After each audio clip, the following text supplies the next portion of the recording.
Amém. Queridos, graça e paz, amém? Louvado seja Deus.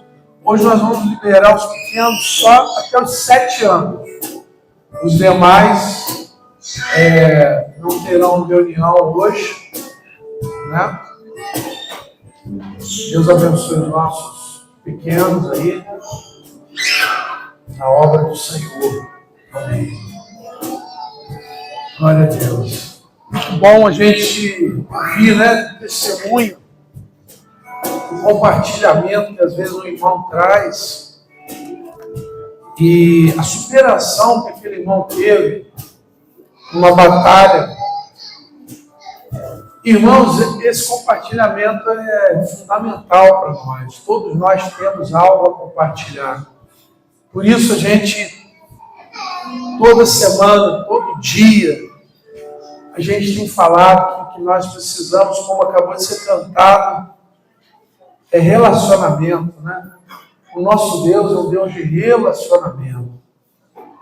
Toda ação do Senhor, a gente percebe que é a promoção de um relacionamento. O Senhor deseja se relacionar conosco. E é através do relacionamento com Ele que as coisas vão fluindo. Às vezes as coisas não fluem porque nos falta relacionamento com o Senhor. Só que além disso, nós temos entendido que o nosso relacionamento com o Senhor, ele nem sempre é um relacionamento, ou nunca é exclusivamente um relacionamento direto com Ele, apenas. O nosso relacionamento precisa ser direto com Ele. Mas o nosso relacionamento com Ele não deve ser apenas com Ele. Muito do que o Senhor quer se revelar e se manifestar se traduz através do nosso relacionamento com o outro, com o irmão. Então há muito de Deus que às vezes nós não percebemos porque nos falta recursos, habilidades, revelação de um relacionamento intencional, santo com os nossos irmãos. E quanto mais nós discernirmos isso, quanto mais nós entendermos que eu sou templo do Espírito, corpo de Cristo, sacerdócio santo, profeta de Deus, e também o meu irmão entender isso, mais nós seremos canais mutuamente, um para o outro, uns para com os outros. E eu creio que esse é o grande desafio, é o tempo que nós temos vivido, de encontrarmos o Senhor uns nos outros e de apresentarmos o Senhor uns aos outros. Esse é o grande desafio, de entendermos que o Senhor habita em nós, vive em nós, através do Espírito Santo, e que muitas vezes uma experiência como esta que foi ministrada aqui, inclusive no momento do ofertório, como tantas outras, elas nos edificam e elas são respostas de Deus para a nossa vida. Quantas vezes você passa por dilemas e você precisa de uma resposta de Deus? E nós vamos orar corretamente, vamos ler a palavra do Senhor. E tantas vezes o Senhor fala conosco no quarto de oração ou no estudo da palavra. E é assim que tem que ser. Mas nós não paramos por aí. Nós temos um recurso riquíssimo da parte do Senhor, que vai além daquilo que nós conquistamos na nossa vida devocional individual. A gente consegue receber de Deus através da comunhão do partir do pão com os irmãos. E eu acredito que muitas coisas estão retidas, muitas coisas não estão sendo reveladas por conta, às vezes, da igreja, eu digo a igreja de uma maneira geral, não estar vivendo aquilo que nós temos buscado com muito temor e tremor viver, que é uma vida com um maior nível de intimidade no Senhor. E que Deus possa estar nos concedendo isso, possa estar nos fortalecendo dessa forma, em nome de Jesus. Amém? Nós temos uma semana importante pela frente. Eu gostaria de pedir que os irmãos estivessem orando. Nós temos as nossas reuniões na casa. Eu tenho entendido que é um tempo para a igreja estar orando de uma forma mais intensa.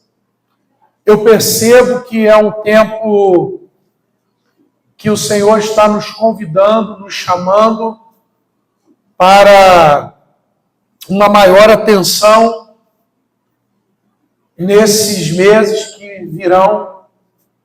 Eu entendo que nós precisamos estar mais atentos, a tempo para todas as coisas, e eu acredito que está se aproximando um tempo em que nós precisamos estar mais fechadinhos em oração. Quem recebe essa palavra? Então eu gostaria que você estivesse mais ainda ligado com o seu irmão em oração. Então, você foi à casa do seu irmão, ore com ele, promova tempos de oração. É tempo dos jovens orarem, das mulheres orarem, é tempo dos homens orarem. E eu gostaria que toda a comunidade orasse pelo encontro que nós teremos aqui de oração, agora dia 30, portanto, sábado, onde é uma reunião dos obreiros e pontas de lança da igreja, mas onde todos os homens estão convidados a participar, se assim puderem e desejarem. Os demais estão sendo convocados, mas os demais homens estão sendo convidados. Mesmo que você não seja ponta de lança, ou nenhum oficial da igreja, você pode e deve vir, será bem-vindo. Precisamos da sua presença. Isso ocorrerá durante 24 horas de oração aqui em jejum. Nós estaremos aqui no prédio, do sábado às 18 horas ao domingo às 18 horas. Tá bom? Onde nós estaremos encerrando a nossa reunião de jejum. E nós temos entendido que aquilo que nós queremos ser, que é uma igreja de relacionamento, uma igreja de discipulado, uma igreja mais orgânica, mais simples, uma igreja mais família. Isso, sem dúvida alguma, vai na contramão de todos os movimentos que a gente percebe, movimentos mundanos, carnais, satânicos, de forma que, quanto mais nós queremos ir nessa direção, é necessário que nós nos humilhemos diante de Deus e busquemos a face do Senhor para nós. Porque é batalha, é luta, é desafio. Então, nesse sábado, nós estaremos orando. Eu quero pedir às irmãs que orem, os filhos, orem pelos homens que estarão aqui, passando esse tempo de 24 horas de jejum. E um dos assuntos que nós temos tratado nos nossos encontros a necessidade de aquilo que nós temos falado já durante esses meses, anos, como que isso precisa ser vivido na família e como isso precisa ser multiplicado no casal, na família. A gente tem percebido dentro das nossas reuniões, e nós iniciamos estratégica e biblicamente com os homens, porque é o caminho certo, que não adianta os homens seguirem sem terem suas amadas esposas também bem ao lado, bem fortalecidos, bem envolvidos, entendendo e cumprindo juntamente com os seus maridos esse ide, essa mensagem, irmãos. Você sabe que aquilo que nós temos buscado viver aqui é uma mensagem que nós precisamos pregar. Pregar, viver e discipular. Não viver mais um evangelho religioso apenas, mas vivermos comunhão que gera fruto, perseverança na comunhão, perseverança na doutrina, na comunhão, nas orações, no partir do pão e nas orações. E isso precisa ser vivido intrinsecamente dentro do casamento. É muito ruim quando a esposa sobe na revelação e o marido não vai. É muito ruim quando o marido sobe na revelação e a esposa não vai. É muito ruim quando o marido está mais intencional e a esposa não está. É muito ruim quando ocorre o contrário, a esposa é mais intencional e o marido mais desligado. E o Senhor quer ajustar isso. Nós precisamos disso. É muito difícil quando a esposa quer seguir e o marido não promove. É muito difícil quando o marido quer seguir e a esposa não veste a camisa também. Então nós precisamos chegar a um estado congregacional onde haja mais unidade familiar. E a gente começou no domingo passado, eu esqueço sempre, o Jean pede para eu falar, você vai começar, fala que vai gravar. Vamos começar, pronto. A gente começou na semana passada em Gênesis, capítulo 2, verso 24, vou pedir a Daniel para colocar, onde nós estamos tratando de algo que já vai envolvendo família, em especial casamento, inicialmente. Então nós estamos seguindo uma ordem. Primeiro os homens. Nós temos que estabelecer essa ordem. O homem tem que assumir o seu papel, seu sacerdócio, seu ministério. E isso precisa começar com a sua igreja. Então, Rafael tem uma igreja que ele pastoreia. O Jair tem uma igreja que ele pastoreia. O Jean também. O Moacir também. O Maxwell também. O Ian. Nós, homens, fomos chamados para pastorear as nossas casas. E há reuniões, há congregações, em que quem pastoreia a casa não é o marido. Há esposas que não veem o seu marido como pastor. E há maridos que não se posturam, não se colocam como pastores.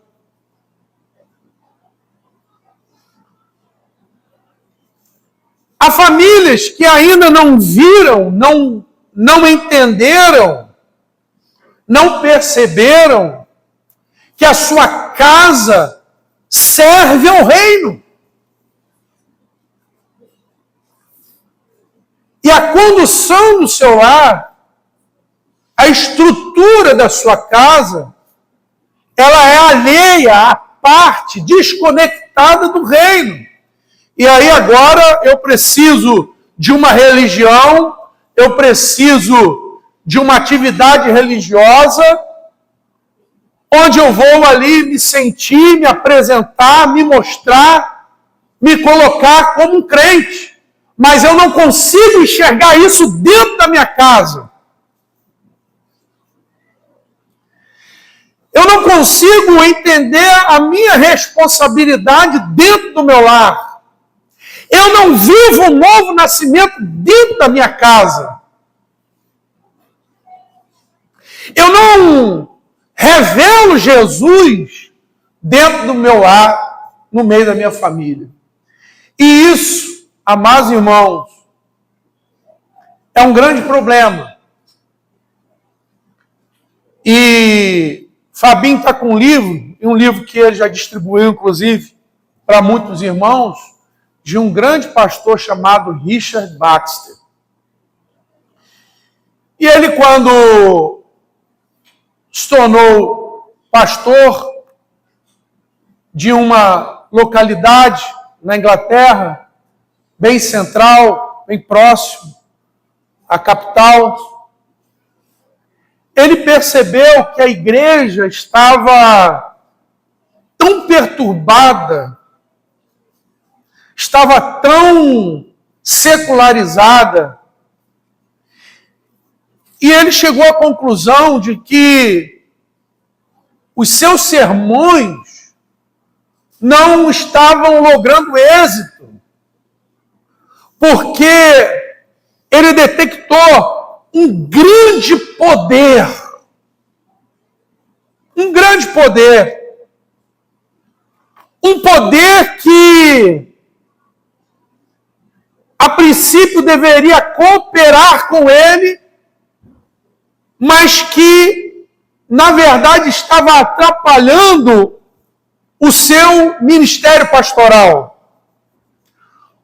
Um grande poder de extrema capacidade que poderia e deveria concordar e, juntamente com a pregação do Evangelho, frutificar, mas que estava exatamente sufocando a palavra de Deus que estava sendo pregada.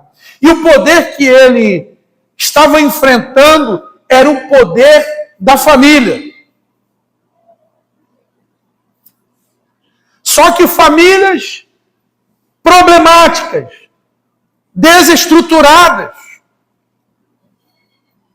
maridos entregues à devassidão, maridos irresponsáveis, mulheres problemáticas, filhos rebeldes.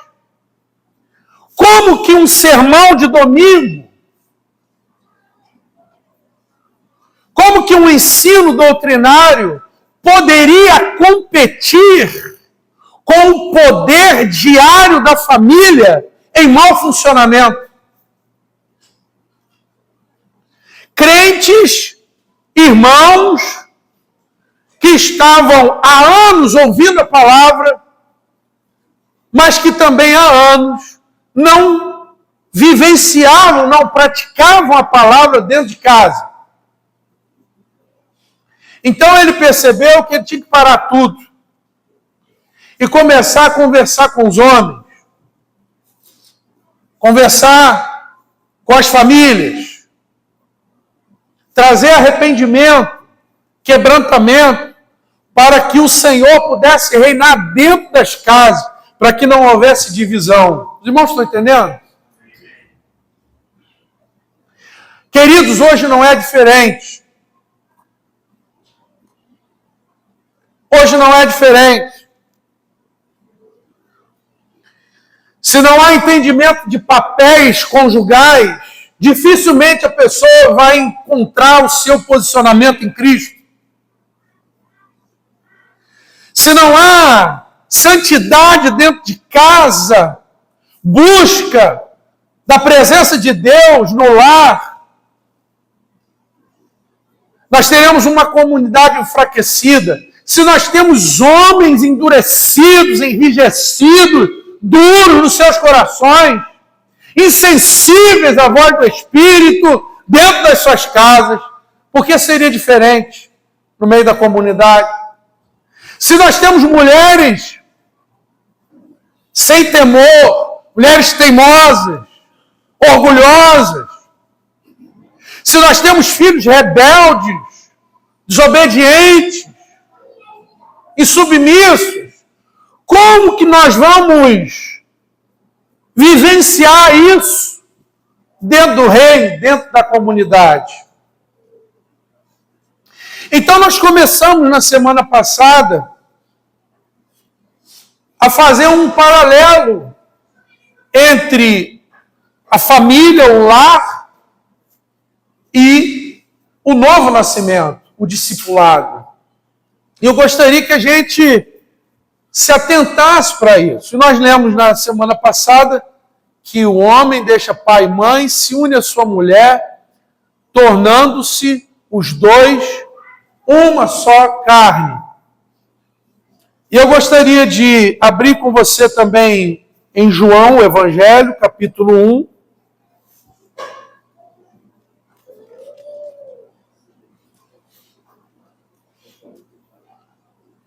A partir do verso 12,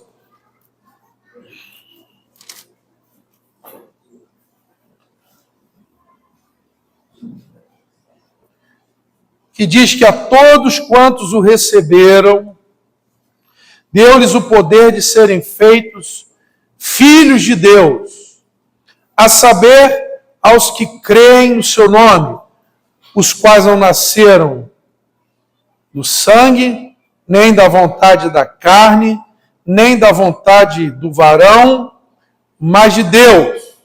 Você pode dizer amém a essa palavra? Eu quero fazer, durante algum tempo, esse paralelo de Gênesis 2:24 e João capítulo 1, 12, 13.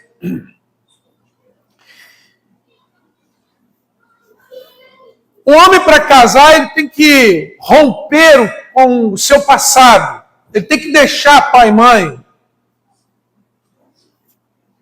Ele tem que deixar pecados da juventude, costumes de uma vida solteira. Ele muda de identidade. Ele assume novas responsabilidades. Ele assume uma nova identidade. É uma decisão transformadora. Você, quando casa, você foi lá no dia do seu casamento, quem fez a cerimônia, né? Que é recomendado. Quem não fez, quem casou só no civil, recomendo que você faça a celebração. Muito bom, importante. Quando você colocou ali diante de Deus, eu agora estou casado com a minha esposa, você continua sendo a mesma pessoa, você continua sendo o mesmo Rodrigo, a mesma Luciene. Só que você se uniu a ela, você já não é mais a mesma pessoa, apesar de ser. Algo mudou. Você tem uma nova identidade, uma nova história. Você acordou, você dormiu e acordou uma nova pessoa. O novo nascimento, irmãos, é um encontro também diante de Deus. E da mesma forma, é um chamado para uma nova vida, para uma nova identidade, para um recomeço, para uma nova existência. Você é a mesma pessoa, mas não é mais. Você é o mesmo César, mas agora você é uma nova criatura. Então, o casamento ele se torna para a gente uma alegoria daquilo que o Senhor faz e quer fazer conosco. A Bíblia começa com o casamento e termina com o casamento. Começa com o casamento natural e termina com o casamento eterno, espiritual, de Cristo com a igreja. E da mesma maneira que o casamento vem trazendo desafios diários, constantes, a vida cristã também nos desafia. E todo desafio de um homem para ser homem dentro de casa é um desafio para o homem ser homem na igreja. Todo desafio para uma mulher ser mulher dentro de casa é um desafio para essa mulher ser mulher no reino, na igreja. E eu quero pontuar algumas coisas, destacar algumas coisas. A primeira é que ambos começam com ruptura. Há muitos casais que não fluem, não prosperam, não se entendem, não vivem bem, porque continuam sendo a mesma pessoa que sempre foram antes de casar. Não largam determinadas circunstâncias, não deixam determinados padrões, não há uma mudança de mentalidade, não há uma mudança de parâmetro, não há uma mudança de interpretação. Ela quer trazer para o casamento a mesma história. Às vezes ele quer trazer a mesma história do pai, a mesma história da mãe, ele quer ser da mesma maneira, e ele não entende que isto é impossível. Que ele precisa agora entender que o casamento é uma ocasião que exige a ruptura do passado.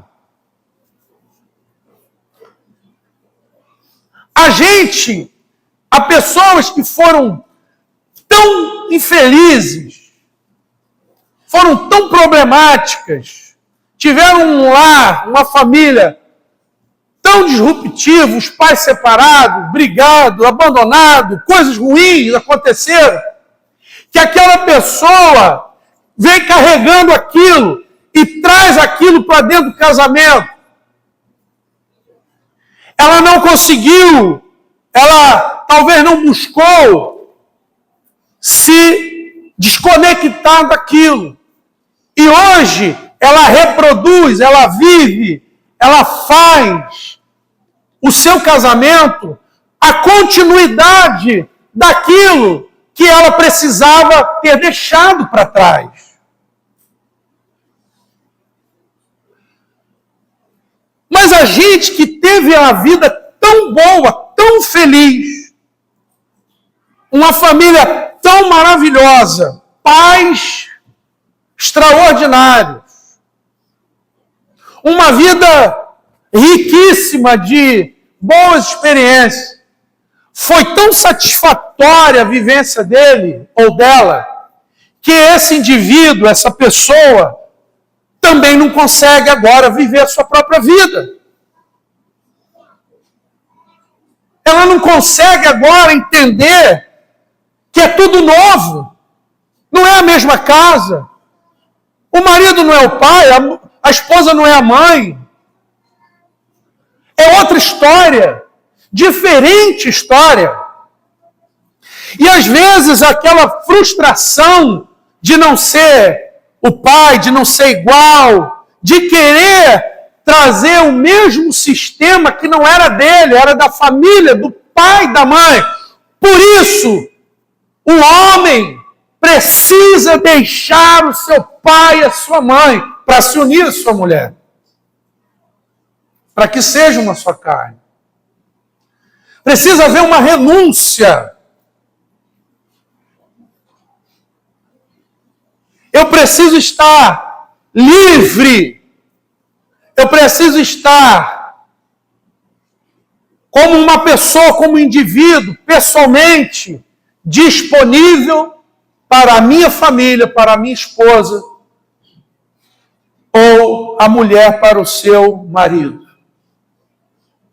Quando isso não acontece, quando eu ainda sou continuidade do passado e não promovo algo novo para o meu casamento, esse casamento sofre. Agora vejamos o novo nascimento. Não é diferente. Quando você foi chamado por Cristo para o casamento, e abre-se aqui um parêntese, que a cerimônia de casamento do crente é o batismo. O batismo é quando você declara publicamente aquilo que já aconteceu no seu coração. Tem alguém aqui que não é batizado e quer se batizar? Tem alguém aqui que ainda não é batizado e quer se batizar? Deixa eu ver se tem. Opa, glória a Deus. Carolzinha lá atrás. Aí, que benção, Carol. Quando a pessoa encontra o Senhor, o desejo dela é se casar, se batizar. Eu quero Jesus. E o casamento do novo nascimento, o que não é senão também uma ruptura. E quando a gente se casa com Jesus, a gente vem com um passado. A gente vem com uma história. Assim como quando a gente casa com o nosso cônjuge. E agora o Senhor quer passar a limpo, quer filtrar aquilo que continua e aquilo que tem que ser rompido, aquilo que tem que ser deixado. Toda planta que não foi plantada pelo Pai, tudo aquilo que não é provisão para hoje, tudo aquilo que são obras mortas do passado, precisa passar pela cruz. E às vezes nós não temos esse discernimento. Muitos irmãos, muitas pessoas não são, às vezes, orientadas e confrontadas para que, na nova vida que nós recebemos de Cristo, através da cruz do Calvário, nós deixemos as coisas que para trás ficam. Nos arrependamos daquilo, sejamos libertos, sejamos desconectados daquilo, assim como eu preciso ser desconectado daquela vida que é indevida com que é incompatível com a vida de casado. Assim também nós somos desconectados daquela vida que é incompatível com uma vida cristã. E isso vem pelo aprendizado, isso vem pelo entendimento, pela consciência, isso vem pelo amadurecimento, isso vem pela santificação. E assim como o casal, como o cristão, ele vai sendo renovado, transformado, ele vai se transformando dia a dia, de fé em fé, de glória em glória, numa pessoa que rompeu com toda aquela cultura, com todos aqueles hábitos, com toda aquela energia que não é agradável, não é compatível com a vida cristã. E assim como se o marido e a mulher não tiverem esse processo, vão ser mal-sucedidos, a vida cristã de igual forma. Se nós não formos purificados e transformados e modificados do nosso jeito mundano, do nosso eu terreno, se nós não tivermos a mudança do nosso entendimento, nós vamos possivelmente, como falamos há tempos de processo, ficar rodando na terra, e morrer no deserto sem desfrutar dos benefícios de um casamento ou sem desfrutar dos benefícios de uma vida cristã plena. E isto é o que tem acontecido de uma forma muito genérica. E é isso que o Senhor não deseja para nós. Ele deseja que nós acessemos o melhor, como diz lá em Isaías, no capítulo 1, se quiserdes e me ouvirdes, vocês vão acessar, vocês vão comer o melhor desta terra. E isso é no casamento, e isto é na vida cristã. Nós precisamos entender que tanto o casamento quanto o novo nascimento, ele tem separação de coisas do passado. Sentimentos do passado, emoções do passado, laços do passado, prioridades do passado, cultura do passado. A minha cultura era de filho, a minha cultura agora é de marido. A minha mente era de filho, agora a minha mente é de pai. A minha mente era de um homem comum, agora a minha mente é de Cristo. E essa transformação, ela, irmãos e irmãs, ela tem muito a ver com a transformação que nós vamos percebendo dentro das nossas casas. O que eu quero dizer é que as nossas dificuldades familiares, elas são indicativas das nossas dificuldades espirituais. Vou repetir.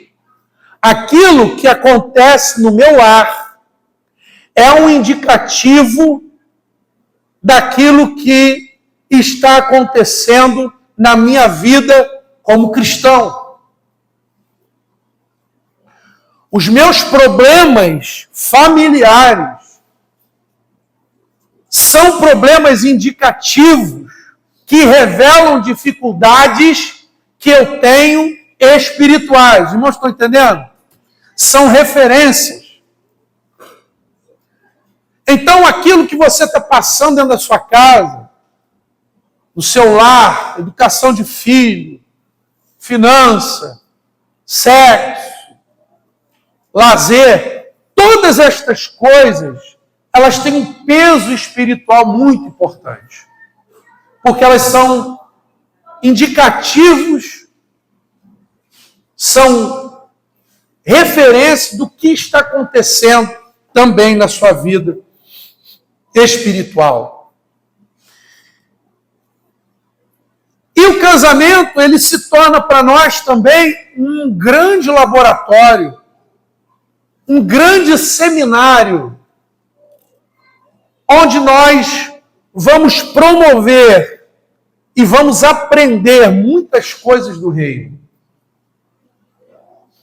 Então, essa ruptura nos leva a criar uma identidade. Então, no casamento, os dois serão uma só carne.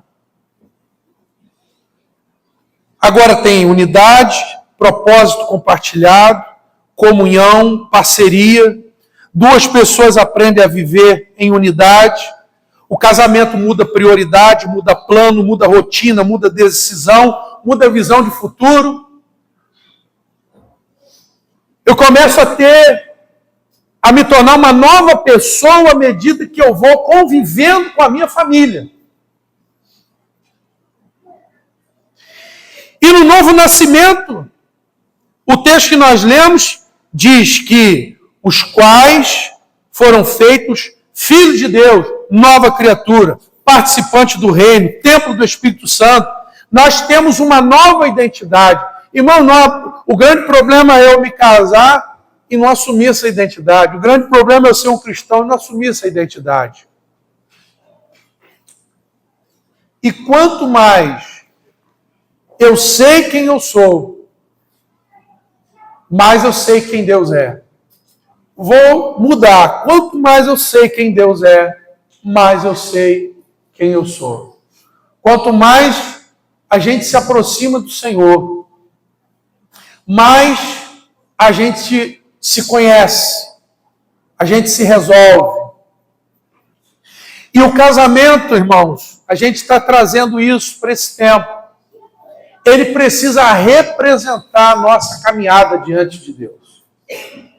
A nossa família, o nosso lar, ele precisa ser uma expressão do reino. Porque o Senhor tem a família para nós praticamente como uma referência do que nós precisamos ser como igreja. Porque o que o Senhor fez ao enviar Jesus é promover a criação de uma família. Ele vem buscar uma noiva, uma esposa, para ter uma família. Deus transbordou de amor a fim de criar uma família para si.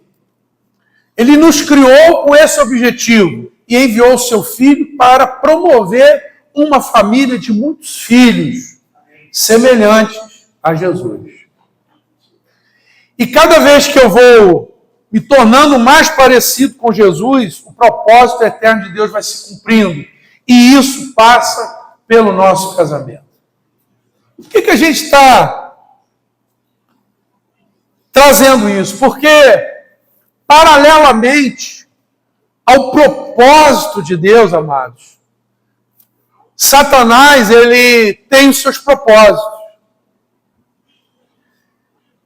Paralelo à identidade que o Senhor quer dar a um casal, o mundo quer dar à família, quer dar ao casal. Paralelo ao que o Senhor diz que o homem tem que ser, o mundo também está dizendo o que o homem tem que ser. Paralelo ao que a Bíblia diz, o que uma mulher tem que ser, o mundo também está dizendo o que a mulher tem que ser. Paralelo ao que um crente tem que ser, o que a Bíblia diz, o que o Espírito diz que um crente ou como um crente deve ser, o mundo, uma falsa teologia, também vai. Então nós vivemos numa tensão, nós precisamos saber o que Deus quer de mim. Porque às vezes eu estou querendo ser uma coisa que não é o que Deus quer. E às vezes eu estou tendo objetivos que não são os objetivos de Deus. E às vezes eu estou olhando para o meu casamento com um olhar que não é um olhar bíblico. Eu estou olhando para a minha família e não é com um olhar bíblico. Eu estou tendo ações que não são ações bíblicas. E da mesma maneira eu estou tendo uma vida cristã que não é uma vida cristã bíblica. E qual é o objetivo nosso no casamento e na vida cristã? É a gente amadurecer, a gente avançar e se aproximar mais do padrão, que não é o padrão desse mundo, não é o padrão, meu padrão, é o padrão do Senhor para nós. Quem faz amém? E esse é o desafio do crente. E por isso nós precisamos de discipulado. E para isso nós precisamos estar juntos. E para isso nós precisamos perseverar na doutrina, na comunhão, no partir do pão, nas orações. Porque se nós não perseverarmos, nós vamos estacionar, ou vamos, pior do que estacionar, nós vamos seguir padrões que não são padrões da parte do Senhor. E a identidade que nós vamos gerar não vai ser uma identidade, ou não vai ser a identidade que o Senhor quer para nós. E o Senhor espera que a nossa vida cristã e a nossa identidade conjugal representem os propósitos eternos de Deus. E a gente já falou isso, que a verdade é que Jesus Cristo veio dentro de uma família, do marido desposado, de José desposado com Maria. E a grande verdade é que o Senhor quer que nós pais sejamos como o Deus Pai. E que as mulheres sejam como o Espírito Santo, para que os nossos filhos sejam como Jesus. O Senhor quer que nós tenhamos um caráter bíblico, santo, dócil, verdadeiro, dentro dos nossos lares, com propósito de reino, de vida, de entregar o produto da nossa família, servindo ao Senhor. E que fora disso as coisas vão dando errado. Foi o que aconteceu com Adão e Eva. Deus fez o propósito, colocou eles ali, eles saíram do propósito, acharam que eles podiam viver para si mesmos, e aí deu tudo errado, o diabo entrou, bagunçou tudo. A gente precisa fazer do jeito de Deus, porque família, a família é bênção no Senhor. Mas eu quero dizer que muitas vezes nós sacralizamos a família e colocamos a família acima do Senhor. E a gente traz até mesmo uma idolatria para a família. E agora a família se torna senhora do reino, e não o reino senhora da família. Não o senhor da família. Nós priorizamos muito mais, às vezes, como o custo desse mundo, a família, do que propriamente colocamos a família à disposição da prioridade do Senhor. E eu gostaria que nós, durante esse tempo, nós entendêssemos que não é o reino que serve a sua família. E que o objetivo do reino não é tornar a sua família mais importante ou mais forte. Mas que a vontade de Deus é que a minha família, a sua família, sirva o reino. E priorize o reino. E busque o reino sobre todas as coisas. Ou seja, o Senhor, Ele quer me abençoar e abençoar o seu casamento com este propósito. E nós temos que ter a humildade de entender que se nós não entendermos isso, muitas coisas e infelicidades muitas amarguras nós vamos experimentar. Porque enquanto nós não entendermos que a nossa família, ela precisa cumprir um propósito e não é um fim em si mesmo, provavelmente nós não vamos ser bem-sucedidos plenamente naquilo que nós estamos vivendo na nossa família. Aquele que achar a sua vida, perdê-la. Mas aquele que perder a sua vida, por amor a mim, achá-la. Quando nós idolatramos alguma coisa, por mais linda, santa que seja, aquilo vai nos atrapalhar e o Senhor vai nos pedir conta. A história da salvação começa com uma família, com a família de Abraão. E o Senhor fala com ele: Abraão, sai da tua terra, do meio da tua parentela, para a terra que o Senhor teu Deus te dá. Quando o Senhor nos chama para um casamento, a gente sai do meio da nossa parentela para uma terra que o Senhor vai nos dar. Que terra, Senhor? Talvez Abraão tenha perguntado: que terra? Eu vou te mostrar. Qual é a terra que você tem no seu casamento? O Senhor quer mostrar para mim, para você. Quando Ele nos chama na sua misericórdia, na sua graça, para tão grande salvação, é da mesma maneira. Ele nos chama para onde? Para fazer o quê? O que vai acontecer? Ele vai nos mostrar. Mas a gente tem que deixar e assumir uma nova identidade. Logo depois, pouco tempo que eu digo, poucas páginas depois, a gente vê o Senhor mudando o nome de Abrão para Abraão. E Deus também vai nesse processo, mudando o nosso caráter, mudando quem nós somos. Irmão, nós precisamos ter homens diferentes aqui mudados. Nós precisamos ter esposas aqui mudadas, transformadas. Nós precisamos de filhos transformados, casas transformadas para o reino, para o Senhor mostrar a terra que Ele quer mostrar para cada um de nós. O texto diz lá de Abraão que, inclusive, ele precisou renunciar. E é uma característica tanto do casamento quanto da vida cristã. Ambos exigem renúncia. Eu penso que não há nada que trabalha mais renúncia do que casamento. Você tem que renunciar ao seu individualismo por conta do seu parceiro ou da sua parceira ou dos seus filhos. Nós somos tratados no egoísmo, nós somos tratados na renúncia. Já não somos só nós, já não sou só eu.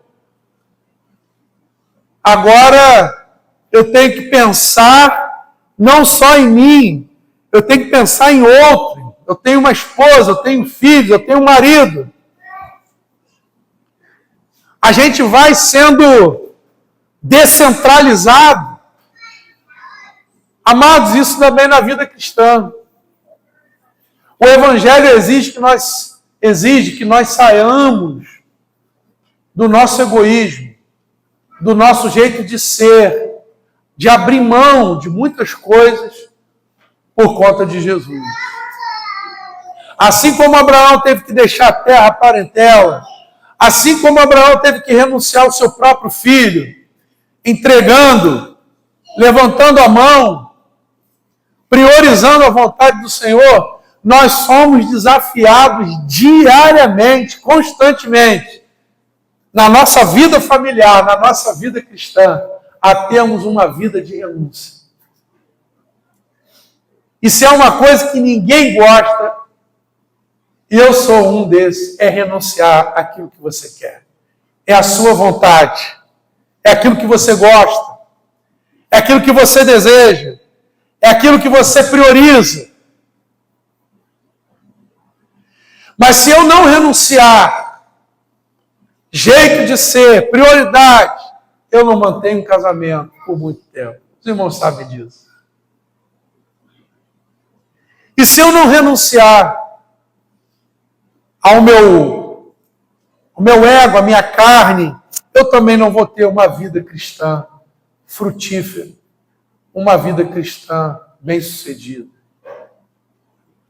Aquele que quiser vir após mim, tome a cada dia, negue-se a si mesmo e tome a cada dia sua cruz e siga-me.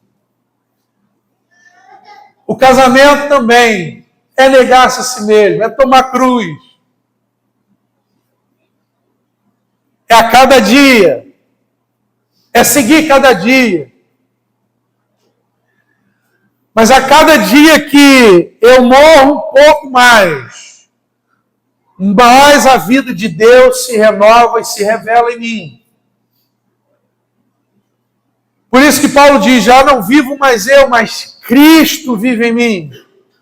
E ele fala também do prazer que ele tinha nas suas fraquezas. E a gente, dentro do casamento, encara de frente as nossas fraquezas, a fraqueza do outro, os problemas. E é ali que o Espírito quer trabalhar na nossa vida. É ali que o Senhor quer se revelar. É ali que o Senhor quer, na nossa renúncia, nos dar paciência, perdão, humildade, obediência, disposição para servir.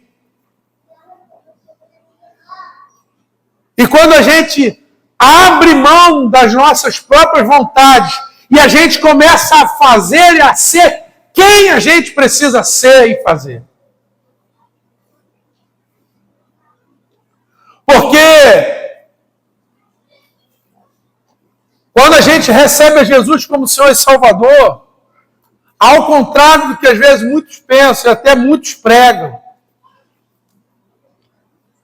não vem no pacote nenhum manual dizendo, olha só, vai dar certo aqui, vai dar certo ali, vai ser bom aqui, vai ser bom ali. Não. Diz, ó, eu vou te abençoar por onde quer que você for. Mas você tem que seguir a minha cartilha. Você tem que ser quem você precisa ser. E a igreja é esse tipo de gente que às vezes, por ser quem precisa ser, vai ganhar uma fogueira. Às vezes,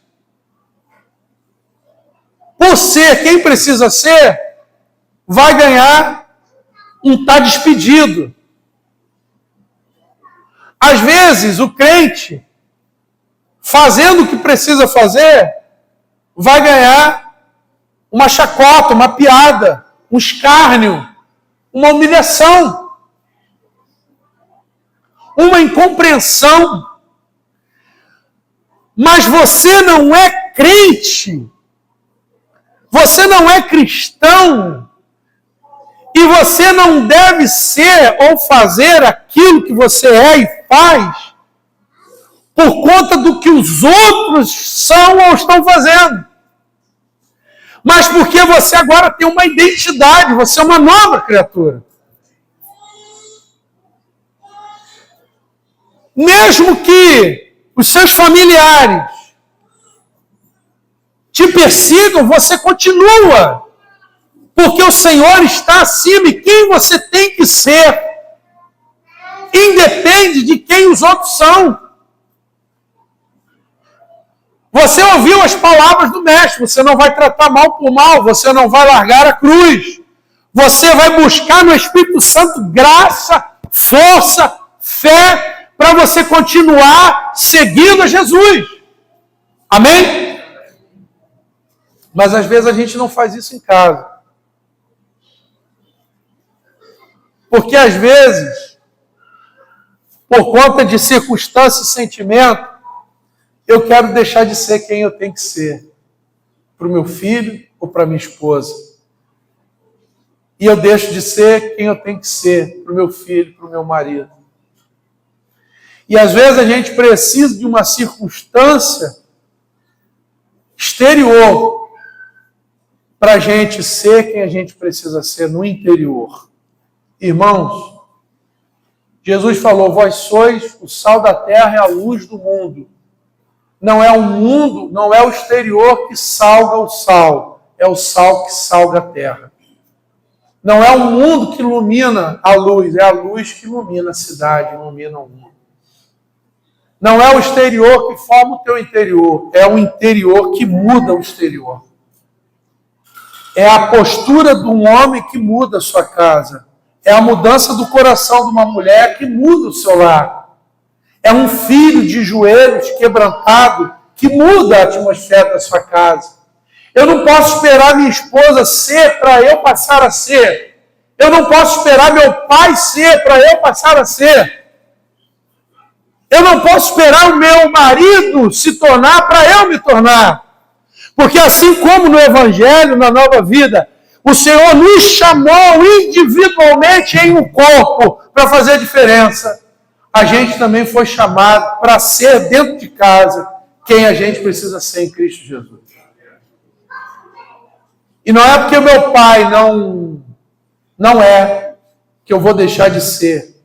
Não é porque meu marido não faz que eu vou deixar de fazer. Não é porque minha esposa não entende que eu vou deixar de entender e de cumprir.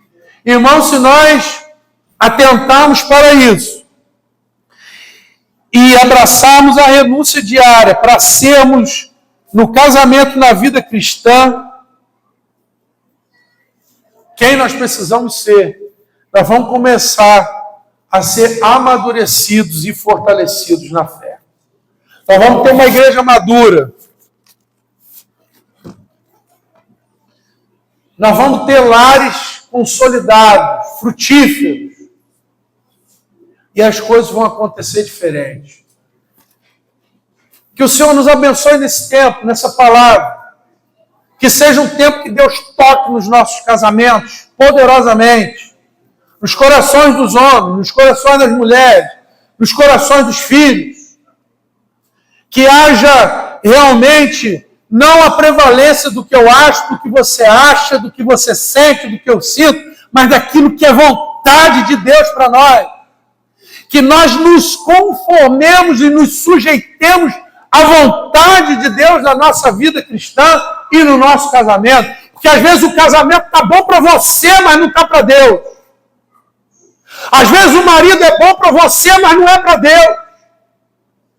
Às vezes a tua mulher te agrada, mas não agrada a Deus. Às vezes o seu filho é ótimo para você, mas está entristecendo a Deus. E aí é sinal de que você é um idólatra da tua casa e da tua vontade. E ai de nós, se nós andarmos dessa maneira. Pedro falou para aqueles homens, vocês têm que pensar o que importa mais, agradar a Deus ou aos homens. Às vezes está tudo bom para você, mas não está bom para Deus. E às vezes a gente está falando, a nossa vida cristã, a nossa vida espiritual está ótima. Para quem? Está satisfatória. Para quem? Já está bom. Para quem? A quem nós servimos? A quem nós adoramos? O Senhor já disse que está bom? O Senhor já disse que já chegou no ponto? Não, eu estou lutando, eu estou em luta, eu estou em batalha, porque eu sei que Deus quer fazer muito mais na minha vida. Eu sei que tem barreira, eu sei que ainda tem muita coisa para deixar para trás, eu sei que tem identidade que eu não assumi, eu sei que ainda tem coisa que eu não renunciei. Então nós estamos juntos nessa batalha em nome de Jesus. Que essa igreja seja assim, que as nossas células promovam isso. Que os nossos casamentos, as nossas casas promovam isso para a glória de Deus. Porque eu quero que o meu casamento, a minha casa, o seu casamento, a sua casa, a sua família, o seu lar, a nossa congregação possa de alguma maneira glorificar o nome do Senhor. Você recebe essa palavra? Vamos ficar de pé, vamos